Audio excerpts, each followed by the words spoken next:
আসসালামু আলাইকুম। আজকে শামীম সাহেবকে নিয়ে কথা বলবো। শামীম সরকার ছিলেন ওনাকে অশ্লীল ভাষায় গালমন্দ সহ যৌন হেনস্থার অভিযোগ করেন প্রিয়াঙ্কা নামের এক তরুণ অভিনেত্রী। গতকালের সেই অভিযোগে ওনাকে নিয়ে কথা বলবো।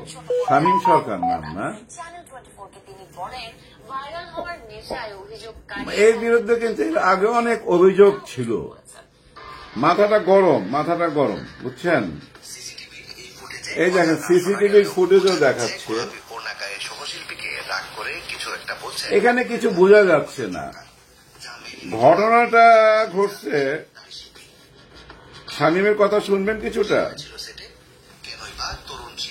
থাক, ওরা কি কথা শোনাবো, আপনারা শুনছেন অনেক। এটি নতুন মেয়ে কাজ করতে আসছে নাটকে, টিকটক করে। টিকটক করতেই পারে ভাই, বুঝছেন। টিকটক করে অনেকের সংসারও চলে। এই নাটক করে আর কয় টাকা পাবে? আর টিকটক করে বলেই কিন্তু তারা ডাকছে। একটু পরিচিত মুখ নিশ্চয়ই, নাহলে ওরা পাইলো কই থেকে ডাইরেক্টর। ওই টিকটক করার কারণেই তো পাইছে, তো তাকে আনছে।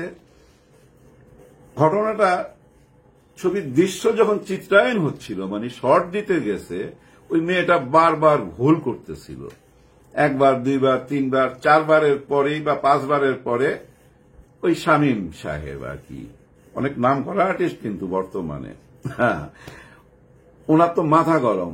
ওনার মাথা গরম, উনি খেইতে গেছে।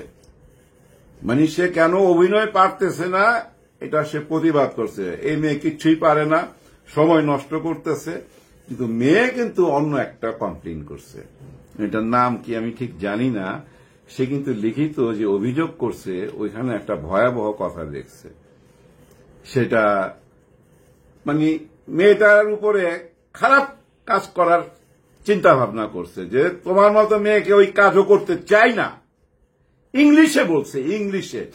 আবার এই শামীম বলতেছে যে ইংলিশটা ভালো মতো বুঝে নাই, মানে আমি তোমার সাথে ওইটা করতে চাই না। এটা কি আপনি বলতে পারেন একজন নারীকে? এটা আপনি বলতে পারেন না, এটা আপনি বলতে পারেন না। এটা আপনি একজন পতিতাকেও বলতে পারেন না, না, একদমই না। আপনি নিজেই বলতেছেন আমি গালি দিছি, আবার সাক্ষী মানতেছেন। আসলে হয়েছে কি জানেন, আপনি ভুল পথে চলে গেছেন, ভুল পথে। আপনার মাথা গরম। ওই যে মার চরিত্র অভিনয় করেন, উনি খুব সুন্দরভাবে সাক্ষাৎকার দিতেছিল আপনার ব্যাপারে। উনি বলতেছিল যে না, শামীম খুব ভালো মানুষ, কিন্তু মাথাটা গরম। ওই মাথাটা গরম কেন আপনার? যেহেতু আপনার এখন নাম ডাক আছে, আপনার যদি নাম ডাক না থাকতো আপনার মাথা গরম হইতো না। কিন্তু অনেকেরই তো নাম ডাক আছে। বহুত বড় বড় শিল্পী নিয়ে কাজ করছি, জানেন। বাংলাদেশের এমন কোন বড় নায়ক নাই, নায়িকা নাই, কাজ করি নাই।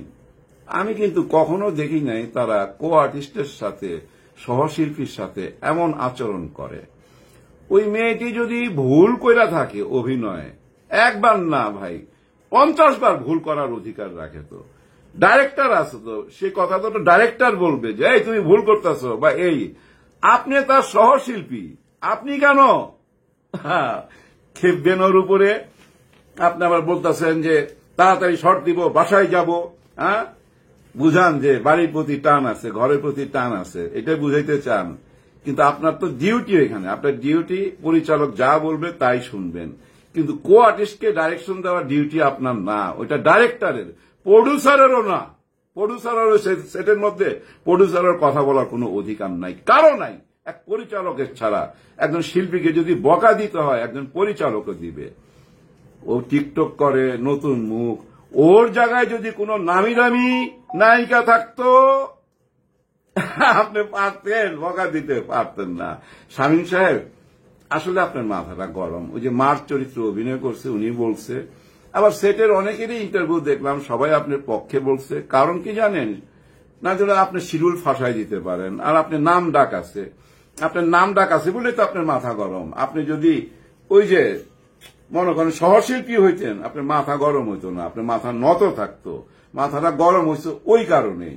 কিন্তু অনেক বড় বড় নায়ক নায়িকার সাথে কাজ করছি, কাউকে দেখি নাই। এই যে শাকিব খান আছে না, এই শাকিব খানকেও দেখছি কো আর্টিস্ট ভুল করতেছে বারবার 6 বার 7 বার 8 বার, তারপরেও কিন্তু মাথা গরম করতেছে না, বরঞ্চ কাছে এসে বুঝাই দিতেছে যে আমার সংলাপটা শেষ হওয়ার পর তুমি কথাটা ধরো। ও আগেই ধইরা ফেলাইতেছিল বারবার, বুঝছেন, মুখস্থ কইরা ফেলাইছে। নতুন আর্টিস্ট শাকিব এসে ওরে বুঝাই দিছে। আবার শর্টটা নেওয়ার পর ওরে সঙ্গে নিয়ে আইসা মনিটরে দেখছে যে দেখো এখন ঠিক আছে না, আগের গুলোও দেখাইছে কোথায় ভুল হইতেছিল, যেন আগামী শর্টগুলোতে ভুল না হয়। এইটুক ধৈর্য রাখতে হবে, বড় শিল্পী হইতে হবে। হ্যাঁ, এর আগেও কিন্তু আপনি একটা ঘটনা ঘটাইছিলেন, ওইটা খুব কষ্টদায়ক ছিল, মেনে নেওয়ার মতো না। চা ছুঁড়া মারছিলেন, চায়ের কাপ প্রোডাকশন বয়ের গায়ে ছুঁড়া মারছিলেন, ওইটা নিয়েও কিন্তু একটা ছোটখাটো আন্দোলন হয়ে গেছে। আপনি তখন বলছিলেন না না ঠান্ডা চা ছিল, গরম চা না। যাই হোক, এখানেও আপনি ওই একই জিনিস বলতেছেন, সিসি ক্যামেরা আছে, সিসি ক্যামেরা আছে সব রুমে, সব রুমে। আমি জানি না একটা শুটিং স্পটে সব রুমে সিসি ক্যামেরা থাকবে কেন।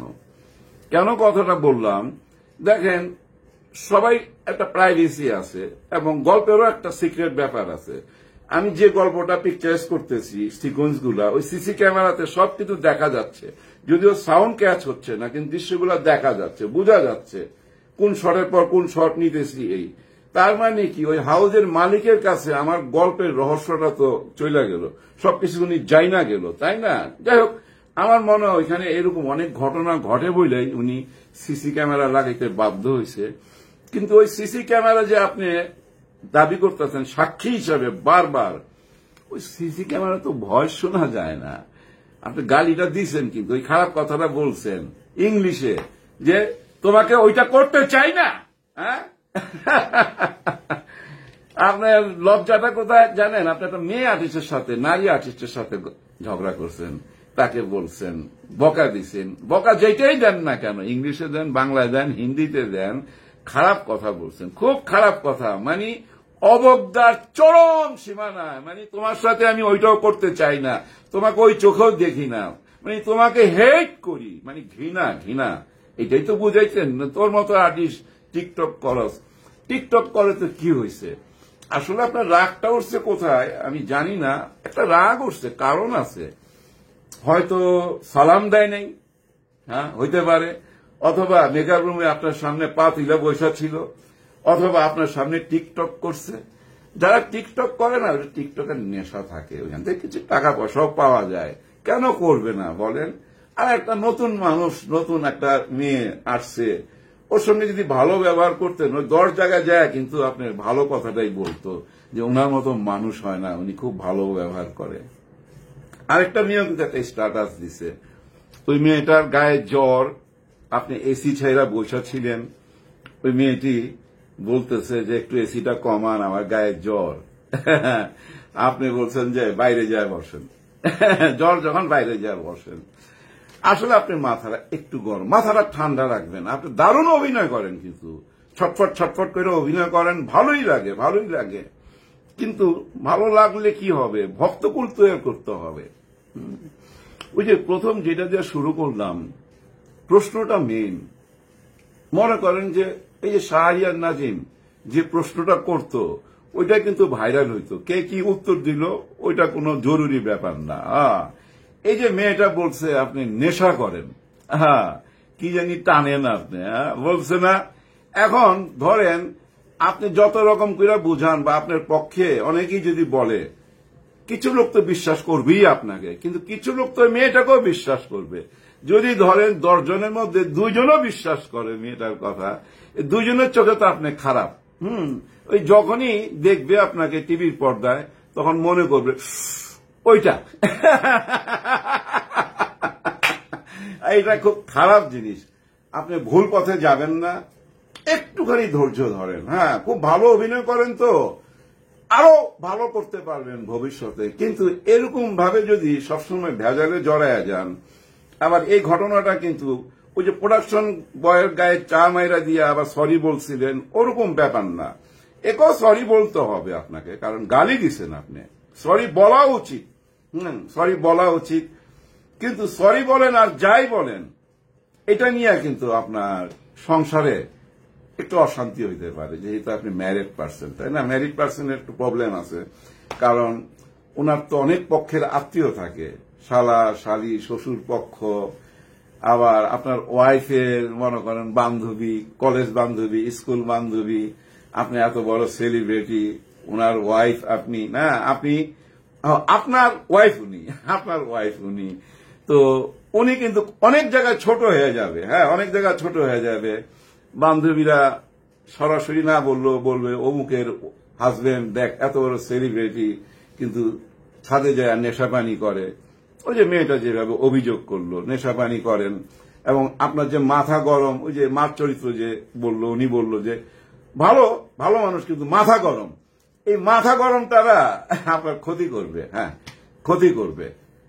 আমি মনে করি আপনি আরেকটু সাবধান হয়ে যান। অভিনয় করতেছেন, দেখেন আপনার একটা ডিমান্ড হয়েছে এখন, তাই না? আপনার একটা ডিমান্ড হয়েছে, প্রডিউসাররা আপনাকে নিলে ক্যাশ হয়, নাটকটা ভালো চলে। ডিমান্ড হয়েছে বলেই তো আপনার শিডিউল চায় সবাই, আপনি ব্যস্ত মানুষ। কিন্তু যারা নতুন আসতেছে এদের মতো কিন্তু আপনিও একদিন ছিলেন, একেবারেই নতুন ছিলেন, দাঁড়ে দাঁড়ে ঘুরছেন, তাই না? অথবা সরাসরি চলে আসছেন, আপনার ভাগ্যটা ভালো। আপনার মতো ভাগ্য নিয়ে তার সবাই জন্মায় নাই। ওই মেয়েটাও কিন্তু অনেক স্বপ্ন নিয়ে এই কাজটা করতে আসছিল, ও ভুল করতেছিল, জানিনি তো, হয়তো অন্যদিকে মনোযোগ ছিল। আপনি যদি কাছে আইসা বলতেন বোন রে এভাবে না, বোন এইভাবে বল, তুই ঘাবড়াইস না। অনেক সময় জানেন ওই যে আপনাকে অনেক পর্দায় দেখছে, আপনার সঙ্গে প্রথম কাজ করতে এসে হয়তো আপনার দেখে ঘাবড়ায় গেছে, মানুষ নার্ভাস হয়তো। আপনি যদি বলতেন বোন রে এইভাবে না, তুই এইভাবে কর, হ্যাঁ ভুল করিস না, হাইসা যদি বলতেন দেখতেন ভুল করতো না। হ্যাঁ, কো আর্টিস্টের প্রতি সম্মান রাখবেন, সম্মান দিলেই তো সম্মান পাওয়া যায়, বুঝলেন না কেন? আর ওই যে প্রশ্নটা মনে রাখবেন, আপনি কি উত্তর দিলেন সেটা বড় কথা না। ওই যে আমি যে যখন বইলা ফেলাই যে উনি নেশা করে, উনি মাদক নেয়, এখন এটা যে কজন বিশ্বাস করুক, কিন্তু আপনাকে দেখলে ওইটাই মনে পড়বে, আর এটা ধীরে ধীরে ছড়াইতে থাকবে। নেগেটিভ জিনিস বেশি ছড়ায় তো ভাই, নেগেটিভ জিনিস বেশি ছড়ায়। হ্যাঁ, আমি যদি এখন বলি জানেন ওইখানে না একটা মানুষ গামছা বিছায়া নামাজ পড়তেছে, শুনবে আলহামদুলিল্লাহ বলবে, ভালো বলবে, কিন্তু দৌড়ে দেখতে যাবে না।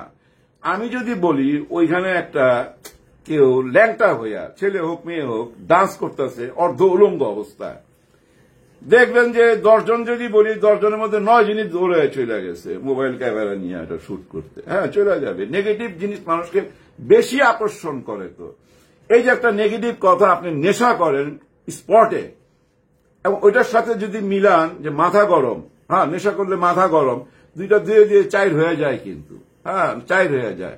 সাবধান থাকতে হবে। আমি মনে করি না আপনি নেশাপানি করেন, মনে হয় না। কারণ কি জানেন, ঠোঁট কালো, আপনি নিজেও বলছেন যে আমার ঠোঁট কালো, আবার আপনি এটাও বলছেন যে ও সিগারেট খায়, আমিও সিগারেট খাই, ওরটা সিগারেট আমারটা কেন গাঁজা হয়ে যাবে, এই কথাটাও কিন্তু আপনি বলছেন। হ্যাঁ, তার মানে অবচেতন মনে আপনি অনেক কথাই কিন্তু বইলা ফেলছেন। ওই মেয়েটা সিগারেট খায়, আপনি যে সিগারেট খান, এটা এই যে ওপেন বলার দরকার আছে? আপনি তো একদম সেলিব্রিটি, তাই না?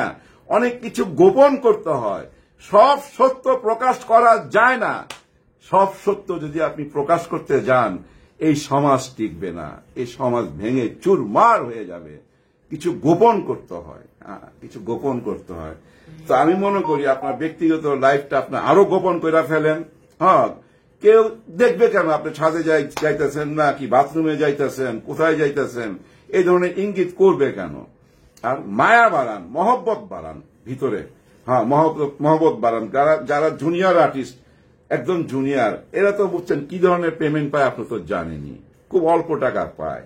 ওরা একদম নতুন, অনেক স্বপ্ন নিয়ে আসে। আবার ওরা যে আপনার সাথে কাজ করলো, এটা যা বাসায় বন্ধু বান্ধব ফ্যামিলির সবাই সাথে কিন্তু আলোচনা করে। আপনি ভালো জিনিসটা দিবেন, ওরা ভালোটাই বলবে। আমি যদি এখন বলি নেন, আপনি তো বলবেন দেন। আমি যদি বলি নে, আপনি বলবেন দে। আমি যদি বলি নে বেটা, আপনি বলবেন দে বেটা। ব্যাপারটা বুঝাইতে পারছি কি আমি? ব্যাপারটা যদি বুঝা থাকেন, ভুল পথে আর যায়েন না। খুব ভালো অভিনয় করেন, ভালো দিকেই থাকেন। হ্যাঁ, ভালোবাসাটা দেন, মানুষকে ভালোবাসাটা দেন। মানুষের ভালোবাসাটা দেওয়াটা বুঝছেন বহুত বড় জিনিস। হ্যাঁ, বহুত বড় জিনিস। সবাই প্রতি ভালোবাসা দেন। আপনার ভিতরে ওই রাগটা কমান, যেন চা ছুঁড়া মারতে না হয়। আপনি যদি রাগ উঠতো, ওর দিকে চা ছুঁড়া না মাইরা ওই চা কাপটা ভাঙ্গা ফেলাইতেন, তাইলে ঠিক আছিল। হ্যাঁ, কিন্তু কাপটা ভাঙলে তো আবার বুঝছেন না, প্রোডাকশন মাইনা নিবে না যে আপনি কেন কাপ ভাঙলেন। যাই হোক, সবাই ভালো থাকবেন, সবার জন্য দোয়া করবেন, মাথা ঠান্ডা রাখবেন। আল্লাহ হাফেজ।